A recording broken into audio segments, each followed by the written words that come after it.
Akkuma ilaaltanii gartan uummata keenya duraan dursee muraadii isaanii YouTube ka jiru subscribe godhaa. Itti aansitanii like share godhaati wal biraan gahaa. Warri jimaan feene biraanis gahaa. Diinni ilaalee warri farshoo fi araqee dhugusan jimaa keenyatti kunuunee haa aaru anaa fi isaanii. Nuti innaan Harargee jimaa keenyaaf sagalee ni taana. Jiruun teenyaa fi jireenya keenyaas jimaadha. Kana ta'uu akka nu hubatu mootummaanis. Ilaalame kun hundi gamni kana gartan kun hundi mana namaa qofaa akka isaan mul'atu malee jimaadha akka gartan kana. Jimaan duuba kameree lafa tanarra heddumina gartan maasha Allah.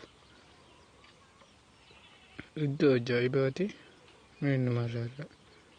Mana ajaa'ibaati wallahi.